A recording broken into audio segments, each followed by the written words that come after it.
Hello everyone, and welcome to this presentation that will be on Gumboro disease and MB-1 and MB vaccines global experience. The topics of this presentation will be introduction to Gumboro disease, classification of the virus, immunity against the virus, and protection strategies, followed by comparison lab trials, recent field trials, surveys from around the world on MB-1 and MB usage and other vaccines. IBD is a highly contagious viral disease of young chickens leading to very heavy losses because of direct mortality from the virus, immunosuppression, and secondary infections that follows it. It is one of the poultry or chickens' most important diseases. It has a worldwide distribution, and every commercial flock must be protected from it. The pathogen itself is what we call non-enveloped, double-stranded RNA enterovirus, highly resilient to environmental conditions and disinfectants, and it goes and infecting the chickens through the intestinal system. It is typically affecting young chicks from 1 to 6 weeks of age, and the primary target organ is the bursa of Fabricius. But actually inside the bursa, it is infecting special cells that are called IgM plus or immature B lymphocytes, and there you see the biggest damage. However, this virus, the IBD virus, also affects other lymphocytic organs like spleen, thymus, and then can be found in any mucosa-associated lymphoid tissue during infection. In order to understand how the virus is classified, what is the virulent factors, and how do we protect the birds from the virus, we need to understand the Gumboro genome structure and virulence mechanisms. On the right side, you have the Gumboro schematic illustration. As explained, it has a double-stranded RNA genome, means there are two segments, segment A and segment B. Segment A of the genome codes for viral protein 5, 2, 4, and 3, and segment B codes for viral protein number 1. What is the role of those proteins? So VP2 is a capsid protein, as you see on the right side picture. This protein is very important because it is the attachment factor and the internalization factor of the virus into the lymphocytic cell. It is a surface antigen that the immune system can see and react, and therefore it is a major antigen. VP3 is also the capsid protein, however, it is inner protein. The immune system can create antibodies and other factors against VP3. However, those antibodies and other factors are not protecting from Gumboro. VP4, among its different roles, also doing the downregulation of interferon response in very virulent IBDV. It means it is involved in what is called immune evasion of the virus from the host cell defenses systems. The VP5 also involved in immune evasion because it is inhibitor and inducer of apoptosis. In segment B, the VP1 or viral protein number 1 is actually RNA-dependent RNA polymerase. It is responsible for the speed and quality of genome replication, viral protein production, and regulation of host cell activity to produce viral protein and also facilitate the immune evasion. So if we are combining all this information, we can really see that viral protein number 2 and viral protein number 1 are the most important virulent factors of the virus. And if you see that, you can now understand why the recent classification is based on those two segments. And the latest classification presented by Islam and allies in 2021 is based on the VP2 RNA segment 1 and VP1 RNA segment B. And you will see the virus are classified as A type and B type. There are 10 genogroup of A and 5 genogroup of B. If you look at the right side table, you can see, for example, that A1, B1 is viruses belonging to what we call classical-like viruses like Fargar 5270, Edgar strain, Lukert strain, D78, and so on. If you go down to A3, B2, those are the very virulent types. Now, in each one of them, you can have a vaccine based on those viruses. It doesn't mean that a vaccine based on A3B2 will be a virulent vaccine. It is attenuated. Now, having said that, I can say that until recently is the last 10 years, we found mostly 17 common combinations between these two segments. And those are presented here. So if you're looking at the classical types, or what used to be called classical, they are A1B1, A1B2, A1B3. If you look at the very virulent, it's A3 and B something, B1, B2, B3, B4, and also B5, and so on. That was the situation until 2010, 2015, and basically the protection methods were based on defending from these viruses. However, we found some differentiation, and there is a new classification also based on the A and B segments, but with a little different approach, because as we know much more about the virus sequences, and we see much more viruses, and we sequence much more viruses, we found this differentiation. And this one is widely accepted now by the scientific community, presented by Wang et al. At 2022.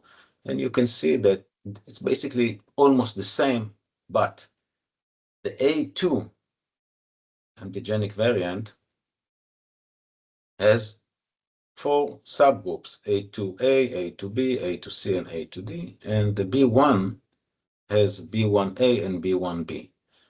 And accordingly, you will find all kinds of viruses based on that. The serotype 2, which was non-chicken IBDV, has its own A and B.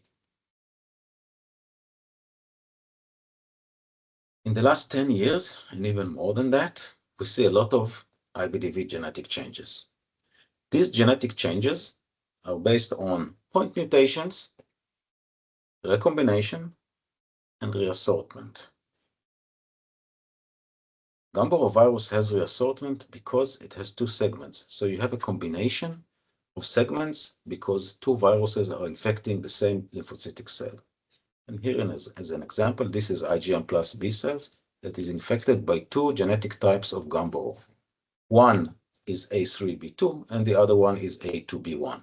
Because they go together into the cell, immediately the cell systems are producing those 4 genetic segments. And you have, like, say, a soup, and when the virus is assembled inside the lymphocytic cells, you can have different combinations of A and B types. And actually, you can have 4 different combinations. The 2 original ones, as presented in left side and right side, A2B1 and A3B2, but also the assortment where you have A2 and B2 and A3 and B1. Those are new viruses with different characteristics, because if the A3 is a very virulent one and the B1 belongs to a classical one, you may have a virus that is highly invasive, but because the B1 is a different VP1, the VP1 protein, then you will have different characteristics of this virus. It may be slow replication or bad replication or others. So you'll have new viruses. And these things happened, again, only when 2 viruses enter the same lymphocytic cell. For example, a field virus and a vaccine virus. This is a wide world known phenomenon now in different countries, as you see in these articles from different places in the world, like Europe, like Chile, like China, and so on. And just 2 examples of what is happening in genetic situation today is seen here. So this is an EU IBDV status from 2021, presented in this article by Matteo Legnardi. He took 470 bursa samples from non-clinical flocks from 9 EU countries and analyzed it. He found that 25% of the flocks were positive for reassortant virus A3, which is belong to the very virulent, and B1, which belongs to classical ones. And this was the most relevant type of virus, undoubtedly represented by the assortment features that is very virulent like VP2, A3, and a D78 like VP1, which is a vaccine type. In China, on the other hand, they can see a little bit more of a mutation, what we called the novel variant A2D-B1B. And according to this recent article published in 2025, quoting, our epidemiological survey revealed 4 coexisting IBDV strains in China, where the novel variant IBDV, this A2D-B1B, is 69.9% of the isolation they analyzed in this article, out of almost 100. It is ranked the first, following by very virulent IBDV, only 16%. Just a few years ago, it was almost 100% in China, the very virulent, and attenuated and classical types. So you can see that today, the picture of the strains in the world and the pathological lesions and the disease and clinical lesions, clinical signs is changing in Gumboro. So now, before we will see the impact of those novel variants and other genetic changes on the Gumboro vaccine effect, let's talk a little bit about protection. So I will start with an example of this information from Russia. So this is an integration in Russia, and they are reporting E. coli very early at 10 days, 12 days of age. They see poor performance in their birds, 20% mortality, high condemnation rates between 5 to 15%. They see ulcer colitis, different stages. They see bursa atrophy at 30 days of age, and respiratory clinical signs. In PCR, they find IBQX at later stages, but IBD at a very young age, 14 to 21 days of age. When we looked at their maternal titers, we actually can see the reason of the problem. So, first of all, at 4 days of age, they have very poor or very low maternal titers, with the CV in some cases, like in here, and here, which is too high, meaning the uniformity is also bad. But altogether, when these flocks will be 3 days later, when they will have half of these antibody titers, all the birds almost will be susceptible to Gumboro. And this is why they're getting very early infections before vaccines can work, before they can even vaccinate the birds. So maternal immunity is very important. But maternal immunity can also deactivate live vaccines. So when you look at the maternal immunity effect, then you can see that, first of all, there is the regular deterioration or the decline of the maternal immunity is every 3 days in boilers. So they start to go down, and until they are getting to the minimum breakthrough titers of field strains. And it is always before the minimum breakthrough titers of vaccine strains. So you have a gap of immunity here. And here you can vaccinate. Now, many people test antibody titers, but antibody titers appear very late. So if you are waiting for titers, the window of susceptibility, the gap of immunity will be between 9-10 days to around 22 days of age. So if you're using live vaccines, on the other hand, live vaccines protect the birds within a few days. We checked MB, and MB is protecting the birds 3 days after vaccination, meaning you cannot challenge birds 3 days after you have vaccinated them. So instead of 12 days window of susceptibility between 10 to 22 days of age, there is only between 10 days and 15 days of age if you're vaccinating the birds at 12 days of age. So it's just half of the window of susceptibility, meaning you need high uniform maternal titers, and you need vaccines that will break through high maternal titers and will provide early immunity, and they need to be replicating in the bursa. So you'll have early immunity. So our goal in vaccination is protection before the field virus infection, you need to use high protective maternal anti-VP2 antibodies in the intestines and in the blood, and replication of a protective IBD vaccine virus in the bursa before the IBD field the virus can penetrate this bursa.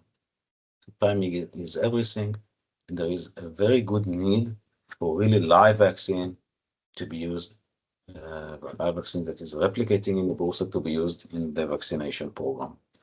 And basically, this was the protection or the strategy for protection against Gumboro until recently, until let's say 10, 15 years ago. But things have changed. And before we see the effect of the changes, let's see what is the effect of Gumboro infection on protection from other diseases, protection from other pathogens, secondary infection, and so on. So in here, in this study that was presented by Shoal Allies in 2021, they checked the effect of the novel variant, one of these new genetic strains in China, on fall adenovirus infection. So they had one group as a control that is not challenged. Group 2 was challenged with fall adenovirus field strain at 14 days of age. Group 3 was challenged with novel variant at 1 day of age. And Group 4 was challenged with novel variant at 1 day of age, and followed by fall adenovirus field strain at 14 days of age, 2 weeks later.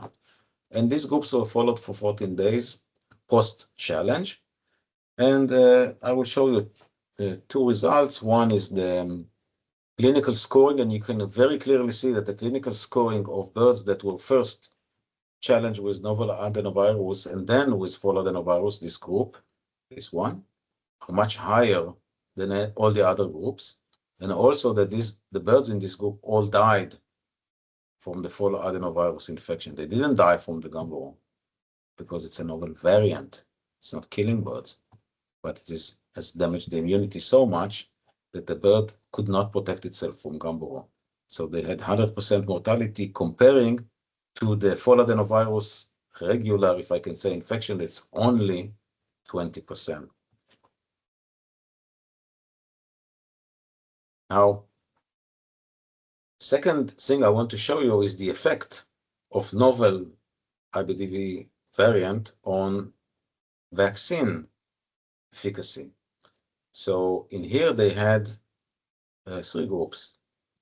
One group was not challenged and not vaccinated. This is the control. The other group was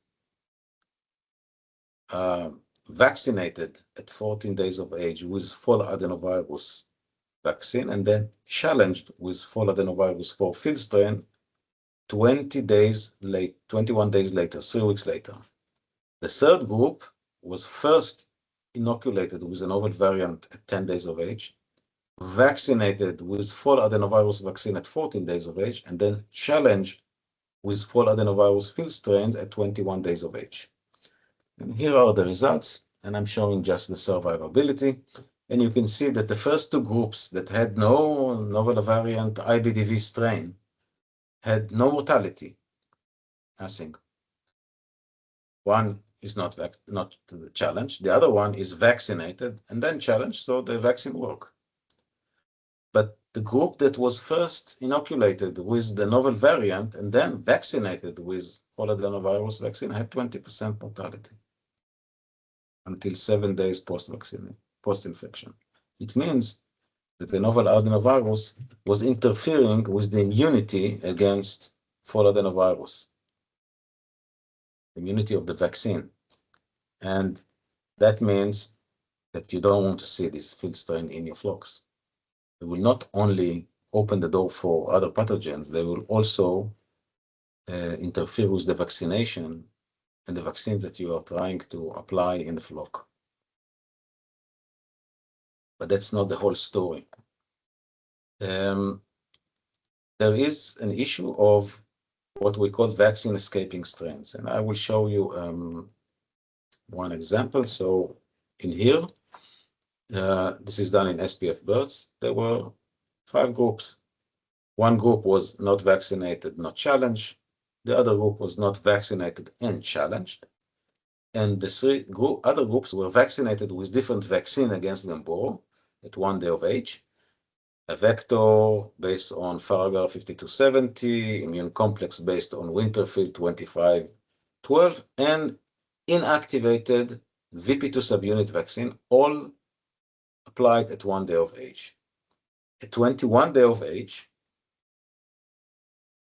they took serology samples to see if the bird, if there is seroconversion after the vaccination, meaning birds are well vaccinated, and then challenged them with a novel variant, A2DB1B from Fujian province, and at 31 days, meaning 10 days post challenge, they did Bursa histopathology, PM, Bursa to body weight ratio, and quantitative real-time PCR to see how much of the challenge strain they find in each of the groups. So at 21 days of age, you can see very good seroconversion of groups 3B and 4B, the two vaccines, vector and immune complex, and also lower but good seroconversion with the VP2 inactivated subunit vaccine. So these birds were supposed to be well protected. They have titers, immune complex. If you see titers, it means it's also replication in the bursa. Fortunately, HVT is not replicating in the bursa, but that's the situation. So now let's see the lesion scores and the quantitative real-time PCR. So in the lesion scores, there's no difference between the control, no statistical difference between the control that is not vaccinated and challenged and the vaccinated groups. But even more worse is that when you look at the quantitative PCR, meaning the amount of challenge virus in the bursa, there is definitely no difference between the non-vaccinated group and all the vaccinated groups. So this virus actually could escape the antibodies or even the bursa protection in these vaccinated birds. That is something that needs to change our approach to Gumboro vaccination. Not every vaccine is working. So what's the new IBDV variant impact? They are influencing vaccination. They are involved in outbreaks of avian influenza, Newcastle, pneumoviruses, IBH, and there are evidence throughout the world about it. And we need to understand that this involvement of genetic strains in the Gumboro virus or the involvement of the Gumboro viruses is going to change our way of protection from the virus and what do we need to test. So these evolving challenges in Gumboro protection means that the traditional protection relied on biosecurity, MDA for passive immunity, and then vaccination of offspring, but this approach is now challenged. IBDV field viruses are now evolving both antigenetically and pathogenetically, resulting in new strains that may also be vaccine escaping types. Not all the new Gumboro strains are vaccine escaping types, but some of them are, and we need to test it. These vaccine escaping strains, with the ability to penetrate through higher maternal titers, have the capacity to inflict devastating clinical and subclinical infections that lead to immunosuppression, reducing other vaccine efficacy, secondary infections, and different levels of economic losses. And in some regions in the world, it is a real problem now. And actually, there are new vaccines developed even against those new vaccine escaping strains. So what will be our key points of protection?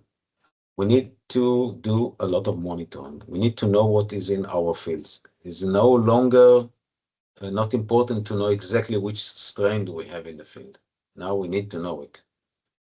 And we need to win the competition against the field strains with biosecurity, which is again, and always was very important. And then vaccination of breeders and offsprings. The only protection for the first 2 weeks are high, uniform, and protective maternally derived antibodies. You need to know that the vaccine that you are using to create maternally derived antibodies will provide antibodies that will protect against the field strain in your region, and then reduce the window of susceptibility with effective vaccines that break through high maternally derived antibodies, replicate early, and provide early onset of immunity against the field strain in your region. And you need to use live Gumboro vaccines that will replicate in the bursa and will populate the environment and will prevent the entry of field viruses into your flocks. After we have given you some information and some sights into the genetic changes and the protection, let's see a little bit lab trials. We're using MB and MB-1. Now we'll start with a comparison lab study using field isolates of A3B2, which is a very virulent Gumboro virus. So what we had, let's say in the last 4 or 5 years, we started to see more and more very virulent IBDV infections in Russia and in other places in this region. And we could see it even in places where they were using different vaccines. So there was a question on whether different vaccine may not be effective against this isolate. And we were asked to test it. So we checked in the field virus challenge against, we tested vaccines used in the field against challenge with this field virus. So we did a trial in Hungary in Profile Lab. It was started by field sampling in Russia, where we took bursas with clear clinical pathological lesions, and these bursas were sent for virus isolation and purification. And we found that this is this A3B2 very virulent type from Russia, that we found it previously in the birds. After purification, it was sent for virus propagation in SPF birds in the lab, followed by a challenge dose trial in broilers and a comparison challenge trial in broilers. And this whole process took us about a year to do. The challenge trial events, and again, it's commercial broilers in isolates, is these birds were injected with MB-1 vaccine and immune complex vaccine upon hatch. And we did blood sampling at day of hatch, 22 days of age and 28 days of age, to understand the level of antibodies before challenge. And then we challenged the birds at 2 times during their lives, at 22 days of age and 28 days of age. We followed the challenged birds until 10 days post-challenge, so one group until 32 days of age and the other group until 38 days of age. We did histopathology and PCR sampling. And let's see the results a little bit. So serology-wise, the MB-1 group is in the blue line, immune complex is in the brown line, and you can clearly see that at 22 days of age, they had exactly the same antibody titers. However, the MB provided higher antibodies at 28 days of age. The control that was not vaccinated had a 0 at 22 and 0 at 28. Another thing that you can see in these titers, which is important, is the uniformity. The MB-1 group at 28 days of age has a much, much better uniformity than the immune complex at 28 days of age, even though the immune complex average was relatively nice and high. This is bursa scores at 22 and 28 day challenge. And you can see that the 28-day challenge, we followed the bursa scoring at 22 days, meaning at the point of challenge, and then at 27 days, 5 days later, and 10 days later at 32 days of age. And you can see that the MB-1 group had 1.8 scores, which is higher than the immune complex, but that's not surprising because MB-1 was replicating before the immune complex. And then at 27 days of age, they had exactly the same lesion score, and at 32 days of age, again, they had exactly the same lesion scores.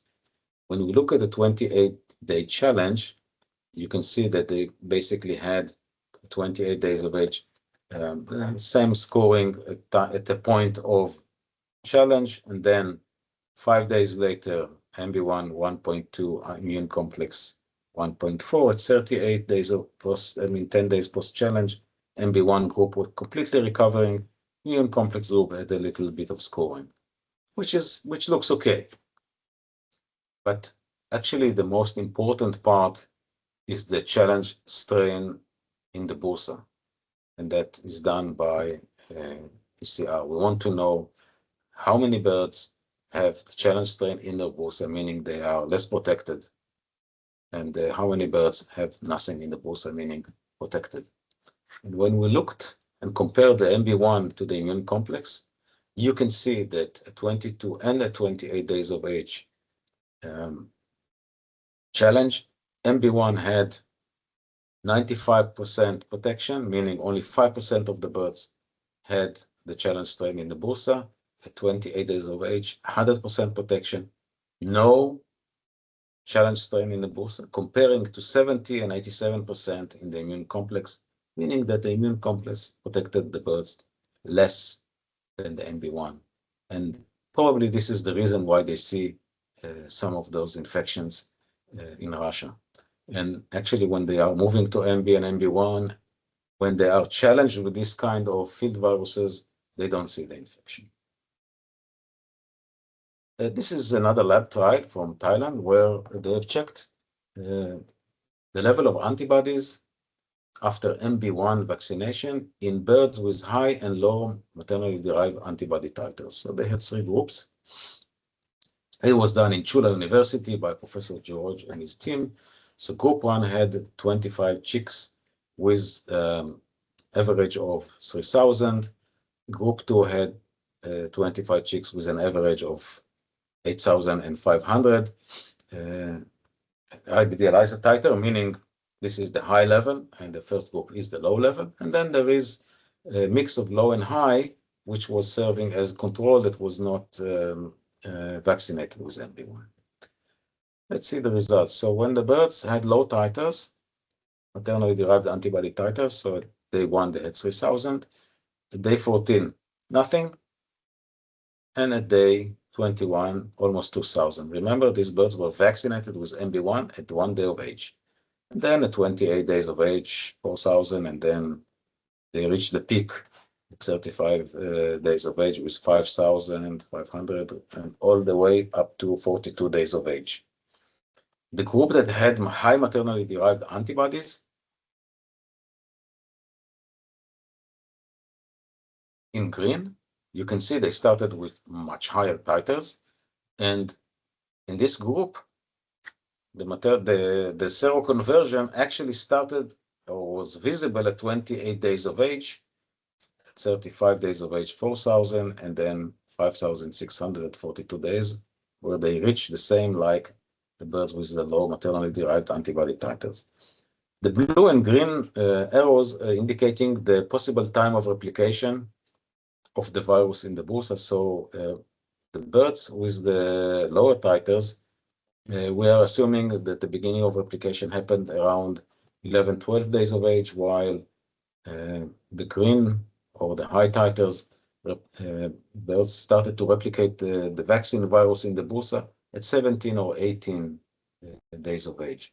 This all thing meaning, again, MB-1 with what we call individual immunity. If there is high titers, it will replicate later than low titers. So you don't need actually to check the maternal immunity of the birds, and it doesn't matter if there is a non-uniform flock on hatch. This is the control group, just declining and no antibody titers. They were not vaccinated. We also have an in ovo, basically same trial like the one that we did in Hungary. Because of time, I'm not going to present it, but it is available as an article in Avian Pathology that we can provide.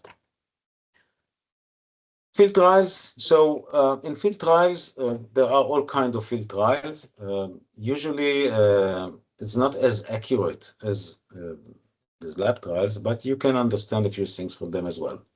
So here we had a flock that was vaccinated with a hatchery vaccine, and they were having problems of Gumboro. They found very virulent Gumboro almost in every house, and the performance was not as good as they wanted.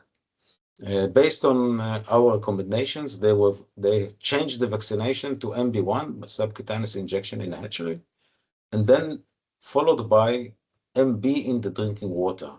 We did that because of this very high challenge that they had in the houses, so we decided to do a very, let's say, strict vaccination program to prevent and reduce the problems as soon as possible. And this is the titers after the first vaccination with MB-1 and MB. And you can see that the maternal titers were quite good. I mean, titers were around 5,000, 8,000, 6,000, 7,000. And then at 39 or 41 days of age, they were basically almost the same, much better uniformity, and uniformity is also very good in both cases. So there were no signs of infection if you're looking at the serology. But this is not the only thing. They did also PCRs that they started to do at 21, 24 days of age on to 28, 31, and then 39 to 41, depending on the house. And you can see that they found MB already at 21 to 24 days of age in the birds. Remember, it's not a statistical data, it's just a few birds from the flock, and you can find the virus, meaning the virus is there as replicating. At 28 to 31 days of age, all the birds were replicating the MB, and at 39 to 41 days, we found one bird or one house with very virulent IBDV and no clinical or pathological lesions. It means that probably it was very low levels. That is completely different from the previous flocks where they were finding very virulent IBDV in all the houses, everywhere, all the time. We also checked the performance and we found a very good and significant improvement because probably of the Gumboro protection. So in the previous program, they had FCR, which is over 1.8 at slaughter. When they did MB and MB1 vaccination, it was 1.576, very nice. The body weight was up by 200 grams when they moved to MB1 and MB. The condemnation rates in the slaughterhouse were reduced to below 2%, and there were no secondary infections. And overall, very good results. And within 2 cycles, the owner moved from MB1 plus MB to only MB1, and it is still doing it until today. And that is a very nice trial showing the efficacy of MB and MB1. Another trial that I would like to share with you is a 2 years trial that we did in Brazil in 2013, 2014, using MB strain in the field. So this was an area, a farm, a company with 52 houses, and we followed those 52 houses over 2 years. The first year, these birds were vaccinated with HBT-IBD. In the second year, without changing the litter, we moved to MB at 14 days of age in the drinking water. In each cycle, from each house, we took booster samples at around 30 days of age, meaning 312 booster samples at the first year and 312 booster samples in the second year. Results are quite interesting. In the first year, where they used HVT-IBD, they found 53% total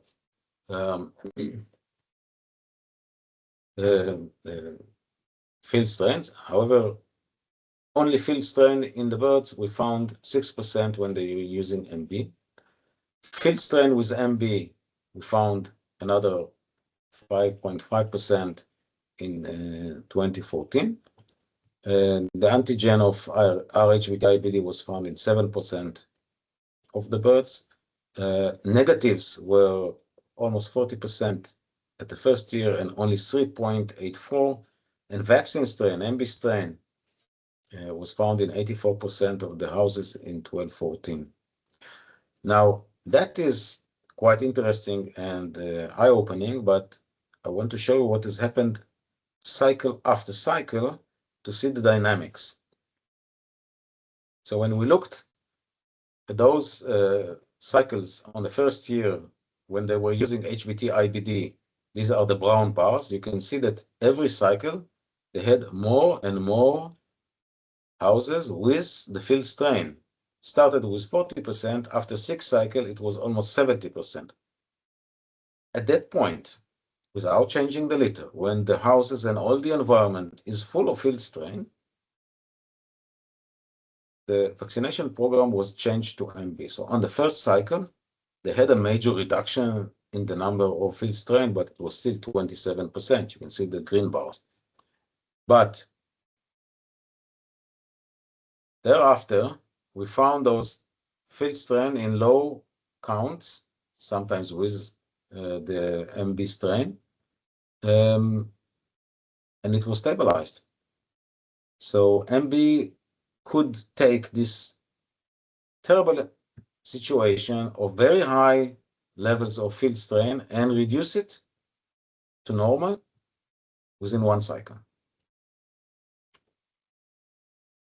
The performance was also improved. Just look below on the index, 310 when they were using HVT-IBD versus 354 when they were using MB strain in drinking water, meaning 44% points, index points higher in the MB vaccinated group here. And that is a very, very good result. Surveys are giving you information on what is happening over time when you're using MB or other vaccines for long periods of time, and you can get some more interesting information over there. We will start with Poland. So in Poland, it was something that was not done by our team, but by Research Institute in Puławy, published in 2023. And they just followed on the different isolations that they had from 2016 to 2022, and they tested both VP1 and VP2, meaning A segment and B segment of all these isolates. And it started in February 2016, ended sometimes in 2022. These are the age of the birds at time of sampling. This is the type of bird. Most of them are broilers, but there are also some layers. This is the vaccines they were using while at the time of testing. And of course, the gene bank accession numbers of VP1 and VP2. They found very interesting results. First of all, they found reassortment viruses of A3B1 and A3B4, and very virulent, regular, if I can say that, A3B2. But the other interesting information was that those very virulent IBDV and reassorted viruses were not found in MB vaccinated flock. There is not even one flock vaccinated with MB in this list. That has made them look a little bit closer into the MB and sequence it, and they found that MB strain gene sequences, meaning pieces of MB, are not found in any reassortment of very virulent IBD strains. They couldn't find MB strain. I mean, they used MB strain for 10 years in Poland in 2006, but the appearance of reassortment viruses started in 2016, 10 years later. So MB is not involved in that. Something else has happened. And they also mentioned that MB strain is one of the most stable vaccines that they could see. Very interesting, but let's see what happened in Argentina over 10 years, 2015 to 2024, where they had samples of 343 farms. Most of them, of course, are MB and MB-1 vaccines because these are our customers and we did a lot of testing over there. But we also had 68 farms with immune complex vaccines, 37 farms with vector, and 17 farms with regular live vaccine. The results have shown that when you're using MB or MB-1, when you have MB strain in the program, you get only 30.8% field strains, and in the Argentinian case is genotype 4 and genotype 2 of the previous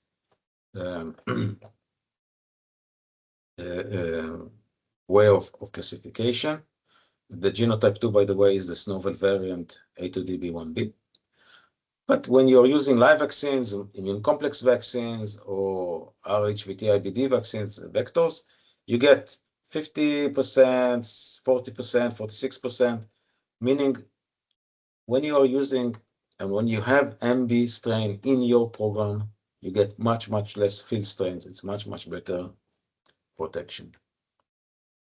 Same thing in South Africa, a survey over 12 years, where they had 643 samples coming from seven countries. Most of them it's South Africa, Republic of South Africa, RSA. And they are coming from broilers, breeders, and layers, different ages, up to 7 weeks of age. It's not a clear cut between just MB and the others, because when they were using hatchery vaccines like HVT or immune complex, they sometimes put MB on top. So I will show you the results, and bear in mind that some of these birds, these flocks were vaccinated also with MB. So if you look at birds vaccinated with any live vaccine or with immune complex vaccine, you can see that vaccine only was found in 32% of the birds. And when they are using immune complex and MB, they also found MB in 13% of the cases, because this is where they used MB. However, they had pure variant D, or the field strain, in 31% of the birds, combination with vaccine strain and field strain, and another 8%, negative is 8%, and positive but untyped is 7%. When they were using vector vaccines, so negatives were much higher, of course, it's HVT, 34% field strain. Another 12% is other field strains. So if you combine it together, it's 46% field strains. Positive and untyped is 9%, and MB, because sometimes they do HBT plus MB, then they find MB in 11% of these houses. But when they were using only MB or MB1 or both, you can see here, 79% is Gumboro MB strain. Only 6% is pure field strain. Combination of vaccine and field strain, 11%, and negatives only 3%. Very virulent IBDV, 1%. Much, much better immunity when you're using or putting MB1 strain as MB or MB, MB strain as MB1 or MB vaccine in your program. And with that, we can get to a conclusion remarks, and we find that IBDV field strains are evolving and challenging the traditional protection strategies. We need to change our mind about Gumboro protection. There is an emerging of IBDV escaping strains. Some of these new strains have the capacity to evade some of the current vaccines, and they are now rapidly evolving and spreading worldwide. We found this, for example, this novel variant strain from China in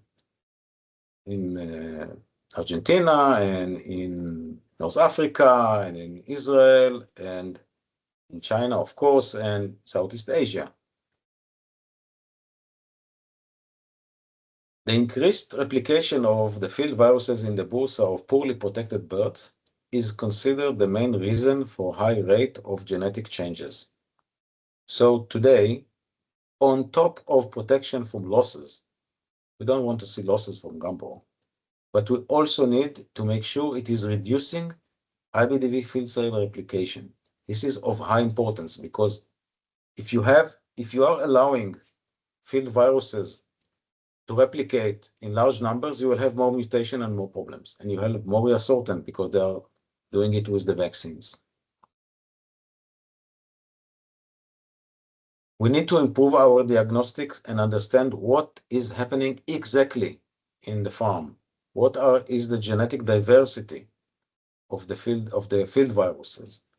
Because once we know it, we can develop the tools to protect from it.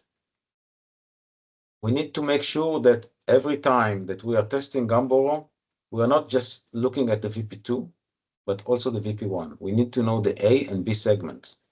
Because if you're just having the VP1 or the VP2, you don't know if it is a reassortment virus or a different virus anyhow. So surveillance and monitoring, very important. Continuous surveillance and monitoring of these IBDV strains that are circulating in the chicken in your farm is essential for tracking the emergence and spread of new variants. And from time to time, you need to use next generation sequencing to early detect these new strains. You don't always know them by regular testing. So what will be today's strategy for Gumboro control? Biosecurity, very, very important. And then you need to have breeder vaccination to provide high uniform and protective maternally derived antibody titers, meaning that you need to use vaccines in the breeders that you know that will provide antibodies that will protect from this vaccine from the field IBDV strain in your farms. You need to make sure it works, and then you will have passive protection in your day-old chicks. The offspring, the chicks coming from these breeders, should be vaccinated with vaccines that provide early adaptive onset of immunity. And that means you need to have a rational vaccine selection. You need to select live vaccines that replicate in the bursa. You can have them as in ovo or day-old or on-farm vaccination, but they must have a proven protection and early onset of immunity, like MB and MB-1 that I've shown you. This is critical for broad protection against a wider range of IBDV strains and for reduced field strains, bursal colonization, and incidence of genetic changes. And with that, I thank you very much for your attention.